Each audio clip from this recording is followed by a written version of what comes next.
જેટલા વરદાન મહાદેવજી આપી શકે એટલા જ વરદાનો ગણેશ ભગવાન પણ આપી શકે છે. આવું ગણેશ ભગવાનનું સામર્થ્ય છે.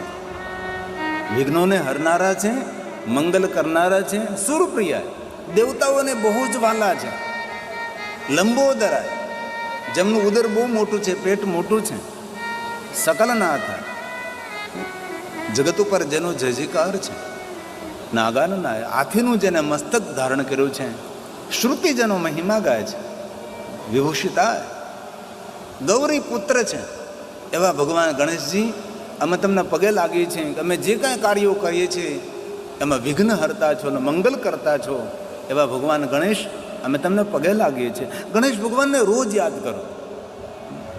ઘરથી બહાર નીકળીએ પહેલાં ભગવાન ગણેશને પગે લાગો. અને આપણા સૌના ઘરમાં ભગવાન ગણેશ તો બિરાજતા જ હોય છે.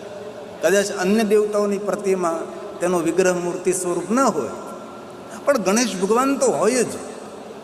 અને બ્રહ્મ મુહૂર્તમાં આંખ ખુલે એટલે ગણેશ ભગવાનનું સ્મરણ કરવું. દિવસના બધા વિઘ્નોનો તે હરી લે, પણ આપણા સૌનું મંગલ કરનાર ભગવાન ગણેશ છે. અને આ આપણને સૌને કંઠસ્થ છે, આપણે સૌને આવડતો હોય છે. થોડું થોડું સાથે બોલવાનો પ્રયાસ કરીએ, આપણી સુમધુર વાણી વાયુમંડળમાં મિશ્રિત થાય, પિંડારક તીર્થની અંદર આપણી પણ વાણી એ પાવન બને. તેથી સાથે સાથે થોડું થોડું ગાઈએ આપણે. આઈએ ભાવ સે આદર કે સાથ. વિઘ્નેશ્વરાય વરદાય સુરપ્રિયાય લંબોદરાય સકલાય જગદિતાય નાગાનનાય શ્રુતિ અગ્ન વિભૂષિતાય ગૌરી સુતાય ગણનાથ નમો નમસ્તે. ગૌરી સુતાય ગણનાથ નમો નમસ્તે.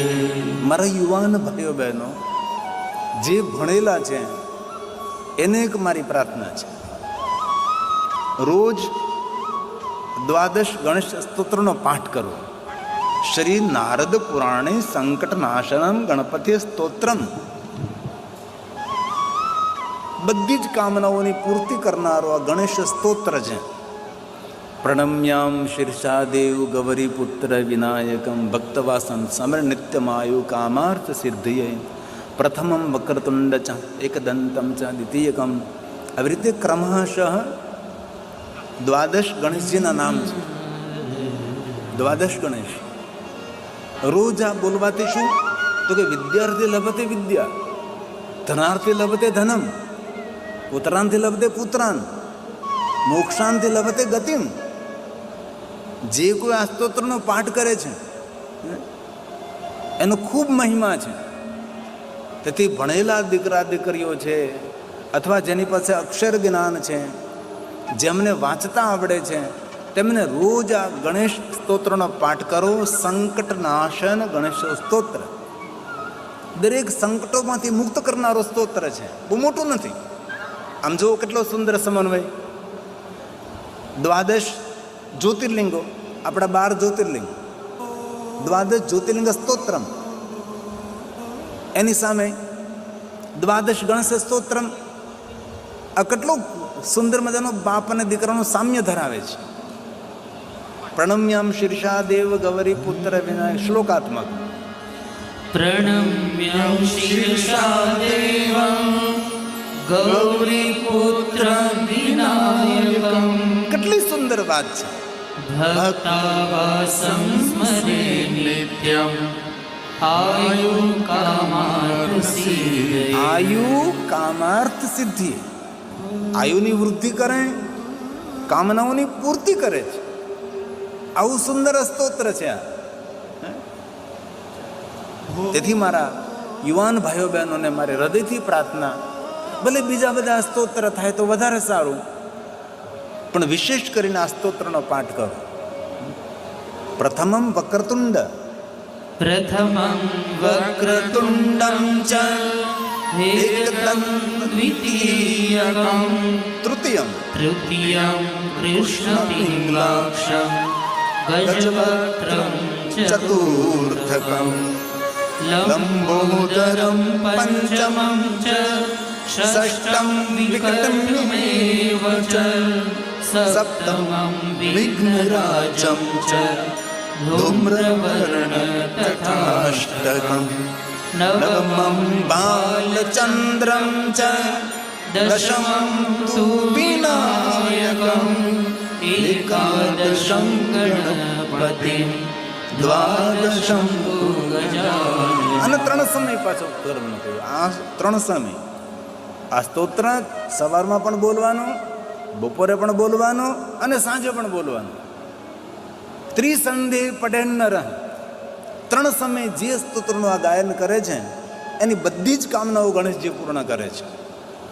તેથી મારા યુવાન દીકરા દીકરીઓને હૃદયપૂર્વકની મારી પ્રાર્થના છે, જે ભણેલા છે એ સૌ આ પ્રેરિત થાય. તમે જોજો 6 મહિના કરશો ને ત્યાં તમારા જીવનમાં કાંઈક નવું દેખાવા લાગશે, કાંઈ સારું દેખાવા લાગશે. આટલો મહિમા ઇતિશ્રી નારદ પુરાણે સંકટનાશન સ્તોત્રમ, એનો મહિમા એટલો બધો છે, અદ્ભુત મહિમા છે. તો ભગવાન વ્યાસજીએ ગણેશ ભગવાનને પ્રણામ કર્યા છે, માતા ભવાનીને પ્રણામ કર્યા છે, ભગવાન શંકરજીની વંદના કરી છે.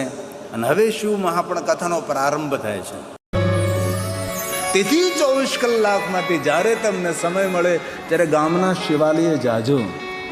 24 કલાક મહાદેવજી આપણી રાહ જોવે છે કે એક વાર તો મારી પાસે આવ, તારી ભાગ્ય રેખા બદલી શકું છું, તારું જીવન બદલી શકું છું. ભલે શિવાલયજીને શિવજીને જલાભિષેક ન કરો, પુષ્પ ન ચડાવો, બેલોપત્ર ન ચડાવો, ચંદન ન ચડાવો, પણ શિવાલયજીને મૌન બેસી જવું એ પણ મહાદેવનું શ્રેષ્ઠ આરાધન છે. એ પણ શ્રેષ્ઠ આરાધન છે, એનાથી મોટું આરાધન નથી. પાર્વતીએ મહાદેવને વ્રતોની શૃંખલા પૂછી ત્યારે મહાદેવજી બહુ વ્રતો કયા, અતિ વ્રતો, એક તિથિ માસના વ્રતોનું વર્ણન કર્યું. જ્યારે પાર્વતીએ પૂછ્યું કે મહાદેવજી તમને વહાલામાલું વ્રત કયું? ત્યારે મહાદેવજી કહ્યું કે મને વહાલામાલું વ્રત હોય તો મૌન વ્રત છે. મને મૌન બહુ જ પ્રિય લાગે. શિવજીના દરેક વ્રતોમાં શ્રેષ્ઠ કોઈ વ્રત હોય તો મૌન છે. અને મૌન રહેવું. જેટલું ઓછું બોલીએ એટલો ઓછો કલહ થાય, જેટલું ઓછું બોલીએ એટલી ઓછી ભૂલો થાય. આમ તો જીવન નિર્માણ કરવા માટે આપણા શાસ્ત્રોમાં 36 નિયમોનું વર્ણન છે. 36 પ્રકારે માણસે સાવધાન રહેવું તો ભગવાનનું છત્ર રહે. પણ 36 નિયમોનું પાલન ન કરી શકે, પણ 36માંથી 5 નિયમો તો દરેક માણસે પાળવા. પહેલો નિયમ પાળવો માણસે વધારે મૌન રહેવું. મોઢામાં ગમે એટલી ખંજવાળ આવે તો બોલવું નહીં.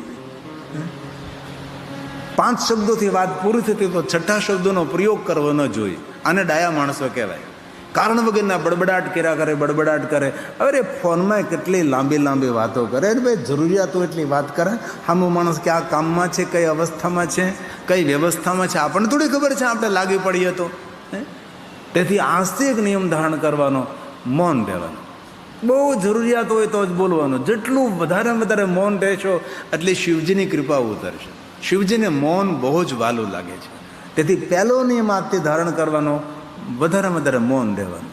આ કથા સાંભળ્યા પછી જો કોઈ પુરુષ પોતાના ઘરની અંદર મૌન થઈ જશે તો ઘરના અંદર વાતાવરણ સ્વર્ગ કરતાં સુંદર રહેશે. અને જો આ કથા સાંભળ્યા પછી કોઈ બહેન સંપૂર્ણ મૌન થઈ જશે તો બધા પુરુષોનો મને આશીર્વાદ મળશે. બધા જ ભાઈઓ મને આશીર્વાદ આપશે, ગિરિબાબુ તમારું સારું થાય, અમારા ઘરમાં કેટલી શાંતિ થઈ ગઈ. દુનિયાનું જૂઠામાં જૂઠું વાક્ય એક જ હોય છે કે 5 બહેનો મૌન બેઠી હતી. આ જૂઠામાં જૂઠું વાક્ય દુનિયાનું છે, 5 બહેનો મૌન બેઠી હતી. એ બને જ નહીં, મૌન રહે જ નહીં. તેથી આજથી આપણે બધાએ આ પહેલો નિયમ એક ધારણ કરવાનો છે, મૌન રહેવાનો છે. અને બીજો નિયમ લેવાનો છે, શાંત રહેવાનું છે. કોઈ પણ કપરી સ્થિતિ થાય, આપણે કેટલું વાવાઝોડું હોય તો બધા શાંત રહ્યા, જોયા કર્યા આપણે. કારણ કે આપણું કંઈ આલેમ નહોતું એટલે જોવાનું જ હતું. આપણે ગમે એટલા ઉથલ કરી પણ આપણે તે કાંઈ થવાનું નહીં હતું એટલે આપણે શાંતિ જોવાનું જ હતું. તેથી આજથી શાંત રહેવાનો પ્રયાસ કરો. જેટલા શાંત રહેશો એટલી ભીતરી ઉર્જા ખીલશે, આપણું આંતરિક બળ વધે. સામેનો માણસ ગમે એટલો ઉપદ્રવ કરતો હોય, ગમે તેટલો અશાંત હોય, પણ આપણે આ દ્રઢ સંકલ્પ કરવાનો છે, કોઈ પણ સ્થિતિમાં શાંત રહેશે. તમે જો તમારા જીવનમાં પરિવર્તન દેખાય. ત્રીજો નિયમ લેવાનો છે, આંખથી મીઠી વાણી બોલવાની. એક પણ કડવો શબ્દ મુખમાંથી નીકળે નહીં, તેની સંપૂર્ણ કાળજી રાખવાની. સામાન્ય માણસ ભલે કડવા શબ્દોનો વરસાદ વરસાવે, પણ આપણે આપણી મધુરતા છોડવાની નથી. જેવી રીતે ચંદનના વૃક્ષના થડમાં કુવાડી પડે તો કુવાડીની ધારને સુવાંછિત કરી નાખે છે, એટલી ચંદનના કાષ્ટમાં શક્તિ છે. આપણે પણ આજથી નિયમ ધારણ કરવાનો છે, કોઈ પણ સ્થિતિમાં હું શાંત રહીશ. મારી શાંતિને કોઈ ચોરી નહીં શકે. શિવજીને શાંતિ બહુ જ વાલી છે. પહેલો નિયમ મૌન રહેવાનું, બીજો નિયમ શાંત રહેવાનું, અને ત્રીજો નિયમ મીઠી વાણી બોલવાની છે. એક પણ કડવો શબ્દ મુખમાંથી નીકળવો નહીં જોઈએ.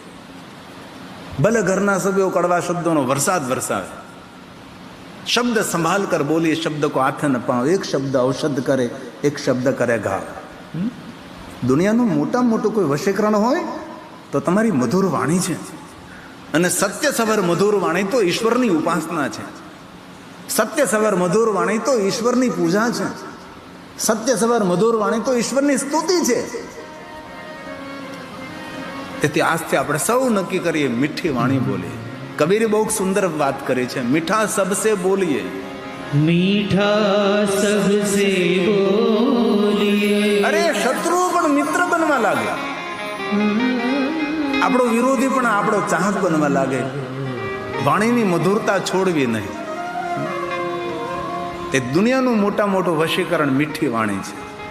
કબીર સાહેબ કહે છે, મીઠા સબસે બોલીએ, સુખ ઉપજે ચહુઓ,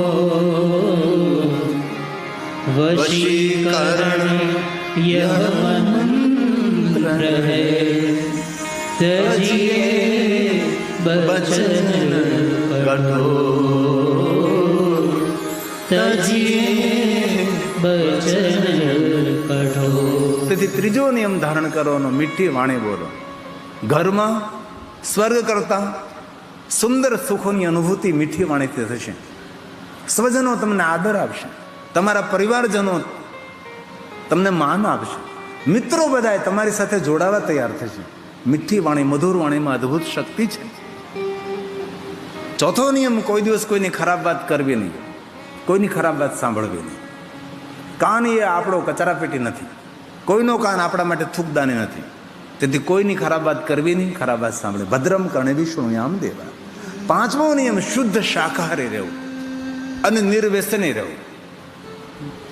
આ 5 નિયમોનું પાલન કરતા જીવનમાં ઘણી બધી ઉર્જાઓ પ્રાપ્ત થશે. જીવનમાં ઘણું બધું પરિવર્તન દેખાશે. આ કથા આપણે 9 દિવસ સાંભળ્યા પછી આપણા ઘરના પાડોશીને, પરિવારજનોને ખબર પડવી જોઈએ કે આને કથા સાંભળી છે. જીવનમાં પરિવર્તન દેખાય તો કથા સાંભળી કહેવાય. આ તો ભીતર ભીંજાયની પાણકા, ભલે પડે પાણી કેલા ધોધ, કાજળથી ભરેલા જેના કાળજે જેને લાગે નહીં બોધ. સાંભળવાથી પુણ્ય મળે, પણ સફળતાના સુખ તો ત્યારે જ મળે છે જ્યારે આપણે જીવનમાં, વ્યવહારમાં, વાણીમાં, વિચારોમાં પરિવર્તન કરીએ છીએ. જ્યાં સુધી પરિવર્તન ન થાય ત્યાં સુધી કોઈ નવું આવર્તન નહીં થઈ શકે. વર્તમાન કઈ રીતે મંગલમય બને? તેથી 5 નિયમો જીવનમાં માણસને પરમેશ્વર જેવું સન્માન આપી શકે છે. પૂજતાભ્યામ પિતૃભ્યામ પરમાનંદ એવહી, પરમાનંદ લાભાર્થે પ્રપૂજ્ય શિવલિંગ. વિશેષ પ્રકારે ભગવાન મહાદેવની પૂજા કરવી. આનંદ નહીં, પરમાનંદ, પરમ આનંદ મેળવવા માટે શિવ મહાપણ કહે છે પ્રપૂજ્યતે. વિશેષ પ્રકારે મહાદેવની પૂજા કરવી. અને ભગવાન શિવજી સૌના માટે આરાધ્ય દેવ છે. એવું કોઈ જાતિ જ્ઞાતિ વર્ણભેદ ભગવાન શિવના પાસે ક્યાં છે? સૌનો સ્વીકાર છે. દેવ, દૂત, ભૂત સૌનો સ્વીકાર શિવજી કર્યો છે. અને જ્યારે પ્રાતકાલ આંખ ખુલે એટલે મહાદેવને હંમેશા યાદ કરો. આપણું સર્વ રીતે મંગલ થશે, સર્વ રીતે કલ્યાણ થશે. અધિકારથી સર્વે શામ. ભગવાન શિવની પૂજા, અર્ચન, દર્શન, ભજન, સ્મરણ કરવાનો દરેકને અધિકાર છે. તેથી જે માણસ પ્રાતકાલ મહાદેવને યાદ નથી કરતો એ પ્રકૃતિનો ઋણી રહે છે. તેથી પ્રકૃતિના ઋણમાંથી મુક્ત થવા માટે પ્રાતકાલ મહાદેવને યાદ કરો. મધ્યાહ્ને કામિકમ, મધ્યાને ભગવાનને યાદ કરે ત્યારે ભગવાન કામના પૂર્ણ કરે. સાયાને શાંતિકમ. સંધ્યા સમયે શિવને યાદ કરવાથી ભગવાન શાંતિનું દાન કરે છે. ભલે પ્રાતકાલ મધ્યાહન ન થઈ શકે, પણ સંધ્યા સમયે કોઈ પણ અવસ્થામાં કોઈ પણ જગ્યાએ હોય, સંધ્યા સમયે વિશેષ પ્રકારે શિવને યાદ કરવા. કારણ કે ભગવાન શિવ સંધ્યાનો દેવ છે. સંધ્યા એટલે મૃત્યુ, સંધ્યા એટલે વૃદ્ધાવસ્થા. સૂર્ય અસ્ત થશે છે, અંધકારનો પ્રારંભ થશે. શિવ જ્યોતિ છે, શિવ પ્રકાશ છે. તેથી જીવનની સંધ્યા મંગલમય બનાવ્યું હોય તેને સંધ્યા સમયે શિવને વિશેષ પ્રકારે યાદ કરવું. એવું નથી કહેતો કે તમે શિવાલયમાં દોડી જાઓ, જાઓ તો વધારે સારું. કોઈ પણ સ્થિતિમાં, પવિત્ર અવસ્થામાં, અપવિત્ર અવસ્થામાં, ટુ વ્હીલ ચલાવતા હો, ફોર વ્હીલ ચલાવતા હો, કોઈ પણ સ્થિતિમાં તમે હો, પણ સૂર્ય જ્યારે અસ્ત થતો હોય ત્યારે શિવજીને વિશેષ પ્રકારે યાદ કરો તો શાંતિની અનુભૂતિ થશે. પછી ગમે તેટલી મહાદેવની પૂજા કરો, ગમે એટલું શિવજીનું ભજન કરો, પણ જો જીવનને સુધારવામાં નહીં આવે ને આપણા કર્મોને બદલવામાં નહીં આવે તો કલયુગ એમ કહે છે, કલો યુગે ફલ સિદ્ધિ કર્મણા. જેવા કર્મ કરશો તેવા ફળ મળશે. તેથી આપણા કર્મો સુધારવા, આપણા કર્મો બદલવા. આપણે શિવજીની પૂજા સવારમાં કરીએ, બપોરે કરીએ, સાંજે કરીએ, પણ આપણે તમાકુ ખાતા રહી, માવો ખાતા રહી, બીડી ફૂંકતા રહી તો કેન્સર થવાનું જ છે. ફેફડા હળી જ જવાના છે. એમાં કે ભગવાન આડા નહીં આવે. ભગવાન કે રોકી ન શકે. તેથી આપણા કર્મોને બદલવા પડે. કારણ કે કલયુગનો પ્રભાવ છે. એવમ જ્ઞાતવા નર કુર્વન. આ કલયુગની અંદર ભગવાને એવું કહ્યું છે કે જેવા કર્મો કરશે તેવા તને ફળ મળશે. કર્મોનું પરિણામ તો ભોગવવું જ પડે છે. એટલે તમે સવારમાં દિવસ રાત્રિ પૂજા કરો, પણ આપણા કર્મો જો નહીં બદલીએ તો કઈ રીતે આપણને ફલ પ્રાપ્ત થાય? તેથી ભગવાનના વચનો છે, આ કલયુગનો પ્રભાવ છે. એવમ જ્ઞાત્વા નરઃ કુર્વન યથોક્ત ફલભાગ ભવેત. કલયુગના કર્મના ફળ પહેલા મળશે, તેથી સારા કર્મો કરો.